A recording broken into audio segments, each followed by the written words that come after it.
The penthouse kitchen glowed under soft recessed LEDs. At exactly 11:11 p.m. Arya Voss sat cross-legged on the cold marble island, charcoal pencil scratching the jagged Manhattan skyline onto thick watercolor paper.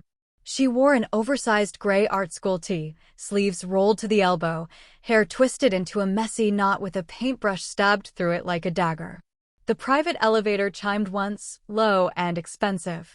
Cashin Voss stepped out, black cashmere coat folded over one arm, white shirt open at the throat, silk tie loosened like he had been pulling at it for hours across the Atlantic. 5 years since their parents' wedding had fused 2 fortunes and 2 teenagers into reluctant step-siblings. He was taller than memory allowed, 6'4", shoulders broad from boarding school rowing, eyes the color of glacier melt under dark lashes. A faint scar cut through his left eyebrow, pale against tan skin. Rumor said Oxford fencing, truth said something darker. He smelled of cedar, jet lag, and something metallic, London fog, and old money. She smelled of turpentine, burnt coffee, and sleepless nights. Neither spoke. The silence stretched, thick as the charcoal dust on her fingers. He set his coat on the bar stool, slow, deliberate, the way a chess player places a knight. She didn't look up, but her pencil stopped moving mid-stroke. He walked past her to the fridge, opened it, closed it without taking anything, the soft click echoing like a heartbeat. She felt his gaze on the back of her neck like a hand. When she finally turned, he was already watching, unblinking, unreadable, one brow arched in faint challenge. The city lights behind him bled gold through floor-to-ceiling windows, turning his silhouette into a dark throne. She didn't know his name had been on her skin one drugged night 3 months ago, didn't know he had woken up beside her with no memory and her lipstick smeared across his throat like a brand. She only knew the air had shifted, the temperature had risen 3 degrees, and the charcoal in her fingers felt suddenly too small for the storm in his stare. Something in his eyes felt like a warning and a promise at once. They lived in separate wings, but shared the same insomnia. Arya painted in the East studio until the sky turned lavender with dawn. Cashin worked in the West office until the city lights dimmed to embers. He left black coffee outside her door every morning, 2 sugars, no cream, in a matte black mug with the Voss crest etched in silver. She left charcoal sketches on his desk, his hands, always his hands, veins sharp as lightning, knuckles scarred from fights he never discussed, fingers curled like they were holding something invisible. On the 7th night, the private elevator jammed between floors 32 and 33. 43 minutes. The lights flickered amber. He loosened his tie, rolled his sleeves to the elbow, leaned against the mirrored wall with a sigh. She sat on the floor, knees drawn up, charcoal smudges on her bare thighs from earlier strokes. "Your hands shake when you lie," she said, voice soft as smoke curling from a dying cigarette. "Your voice shakes when you want," he answered, low and rough, the words scraping like gravel. The air thickened, jasmine and cedar colliding in the small space. She looked at his mouth, the way it curved when he was trying not to speak. He looked at her throat where her pulse fluttered like a trapped bird under porcelain skin. The doors slid open with a sigh of hydraulics. They stepped out without touching. She walked left toward the studio, paintbrush still in her hair.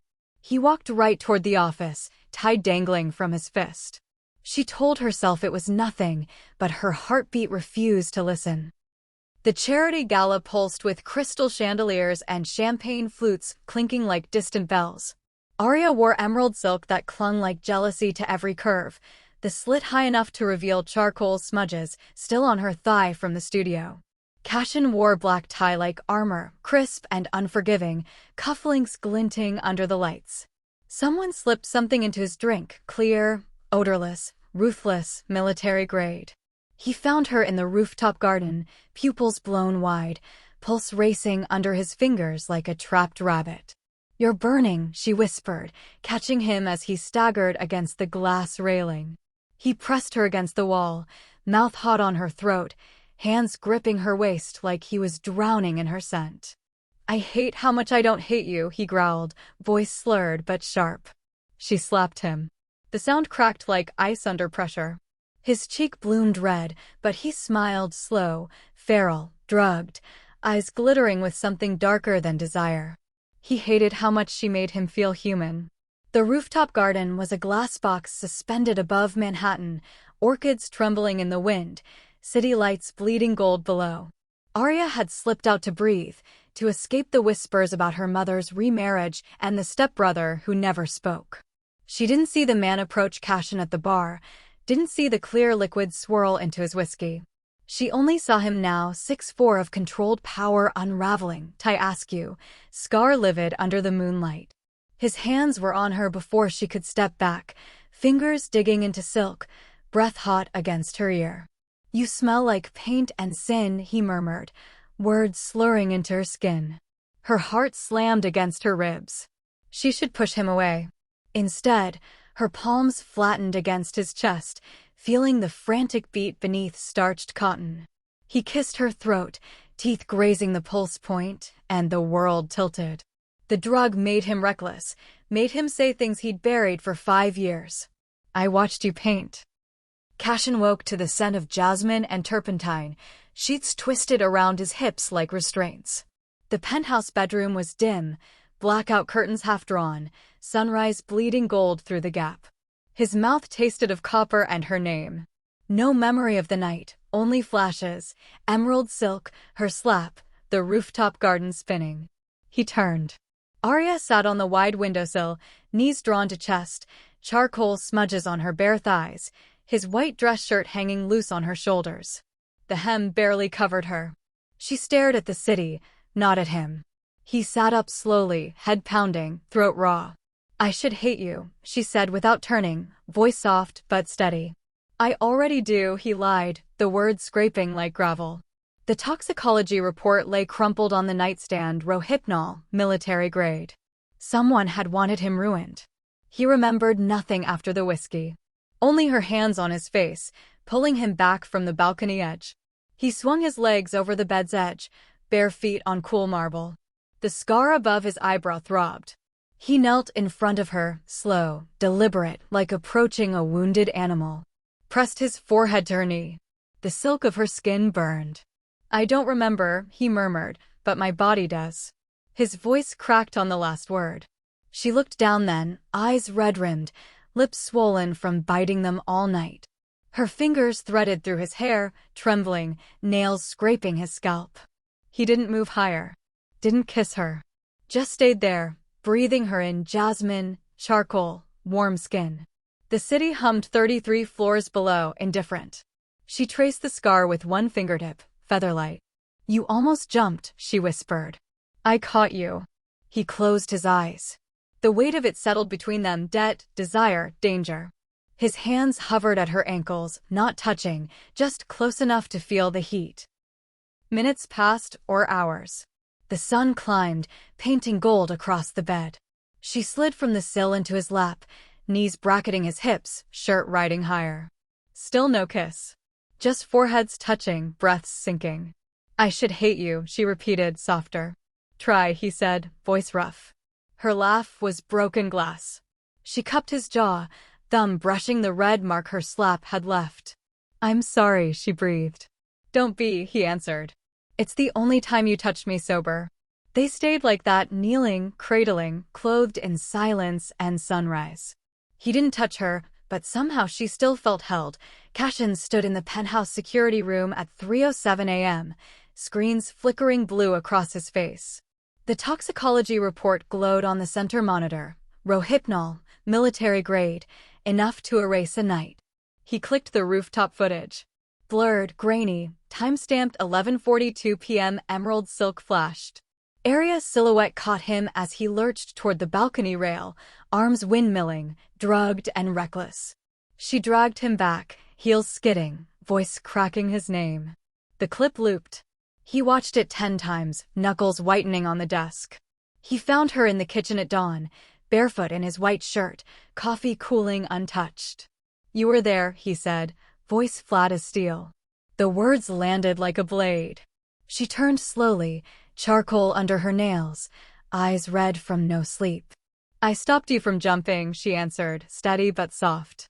He set the tablet between them, still image frozen, her hands on his chest, his face twisted in drugged confusion. You saw everything. I saw you dying. Silence stretched, thick as the city smog outside the windows. He stepped closer, cedar and fury. My uncle wants the merger. You're the leverage. Her laugh cracked. You think I roofied you? He didn't answer. Just stared, scar-livid, jaw clenched. The accusation hung, ugly and sharp. She picked up the mug, hurled it. Porcelain shattered against the marble, coffee splattering like blood. Believe what you want, she whispered. I pulled you from the edge. He walked out without another word, coat over his arm, elevator doors closing like a coffin lid. She sank to the floor among the shards, knees bleeding, tears silent. The penthouse echoed, empty, cold, 33 floors above a city that didn't care. She left without turning back, but her tears were louder than his pride. 33 days of silence. Arya locked the East Studio and painted only at night, canvas after canvas of the Manhattan skyline bleeding black, charcoal strokes thick and furious. She wore the same gray art school tee until it frayed at the hem, sleeves stained with turpentine and tears.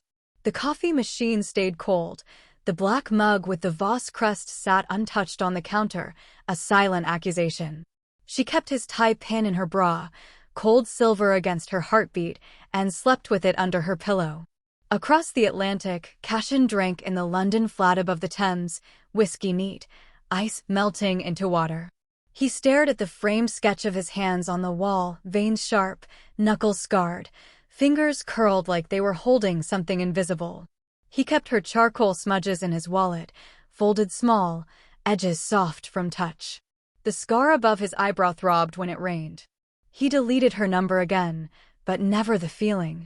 In New York, Arya's phone buzzed with boardroom alerts, uncle pushing the merger, stock prices dipping. She ignored them. Painted until her fingers cramped. Dreamed of his mouth on her throat, woke gasping. In London, Cashin punched the heavy bag until his knuckles split, blood smearing the leather. Dreamed of her slap, woke hard and hating himself. On the 22nd night, Arya found the rooftop garden locked. She picked the keypad with a paintbrush, sat on the glass railing where he'd nearly fallen. City lights bled gold below. She pressed the tie pin to her lips. On the 20th night, Cashin stood on the Thames embankment. Wind whipping his coat. He pressed the charcoal smudge to his lips. Neither spoke. Neither reached out. The penthouse echoed. The flat echoed. 33 days of darkness, of missing, of regret sharp as broken porcelain. He deleted her number again, but never the feeling. Cashin landed at Teterboro at 5:47 a.m., eyes bloodshot, scar livid under fluorescent lights. The red-eye from London had been turbulence and whiskey, no sleep. The boardroom coup hit the headlines mid-flight. Uncle Harlan orchestrating the drugging, the merger, the marriage, everything to seize Voss Industries. Cashin's phone buzzed with leaked emails. Harlan to the chemist. Make sure the girl witnesses. She's the leverage. He took the service elevator to the penthouse rooftop, dawn painting the sky bruised violet. Arya waited by the glass railing, sketchbook open on the ledge, charcoal smudges on her fingers. She wore his white shirt, sleeves rolled, hem brushing mid-thigh. The tie pin glinted at her throat on a thin chain. She didn't turn when the door hissed open. He stopped 3 feet away, coat over his arm. It was Harlan, he said, voice raw. The roofie. The footage. All of it. She closed the sketchbook. The page showed his hands, scarred, open, reaching. I forgive the night, not the man who sent it, written beneath in charcoal. He stepped closer. He wanted me compromised. You as witness. Marriage to lock the empire. Her laugh was brittle. And you believed I helped. I believed the worst, he admitted. Because wanting you felt like the worst. Silence stretched, city waking below.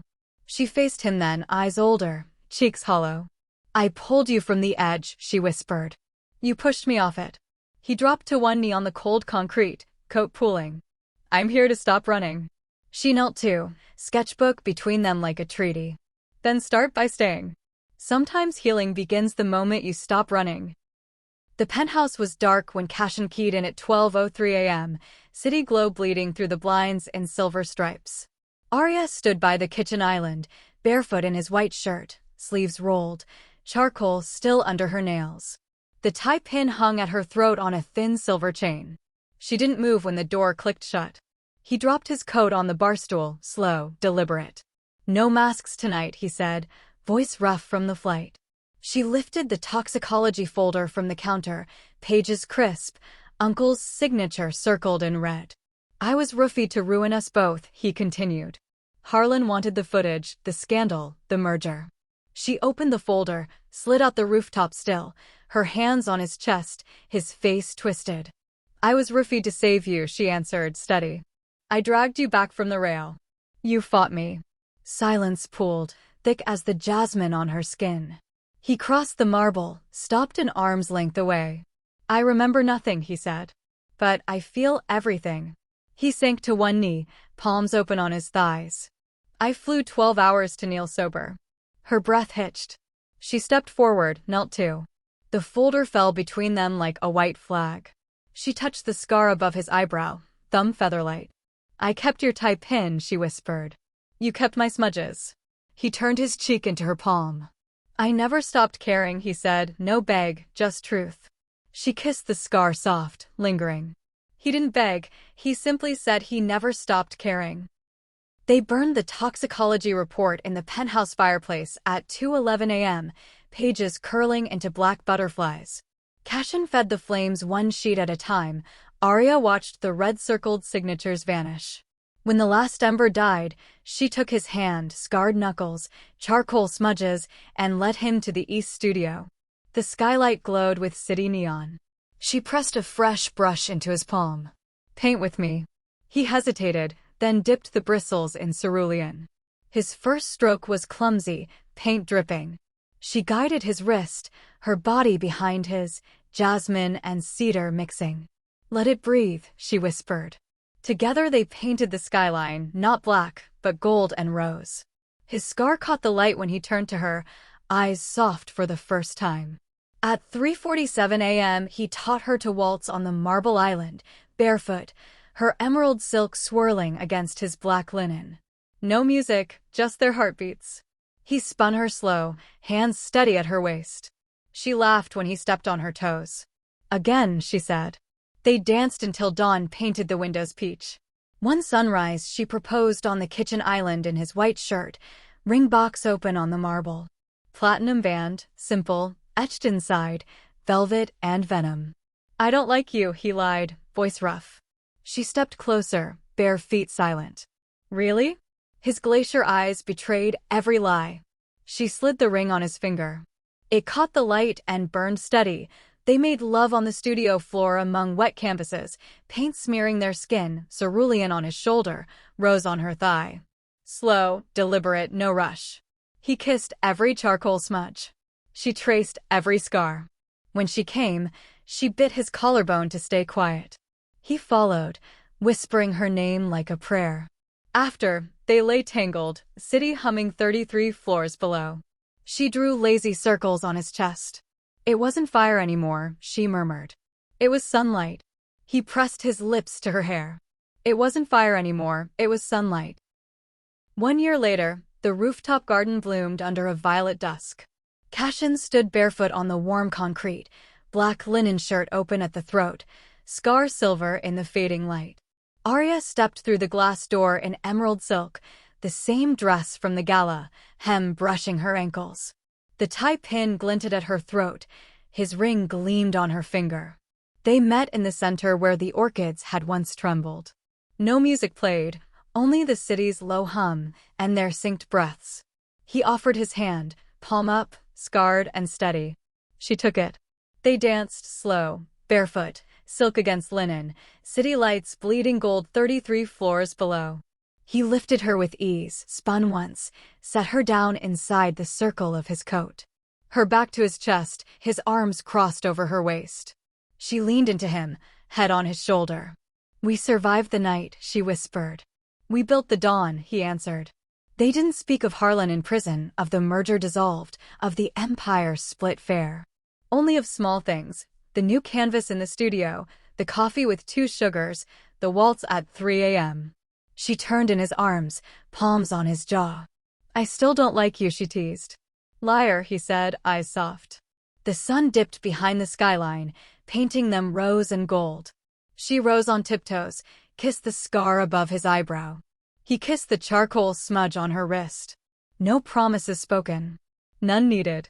They danced until the stars came out, emerald and black twining, city lights a quiet witness. They didn't promise forever, they simply chose each other again.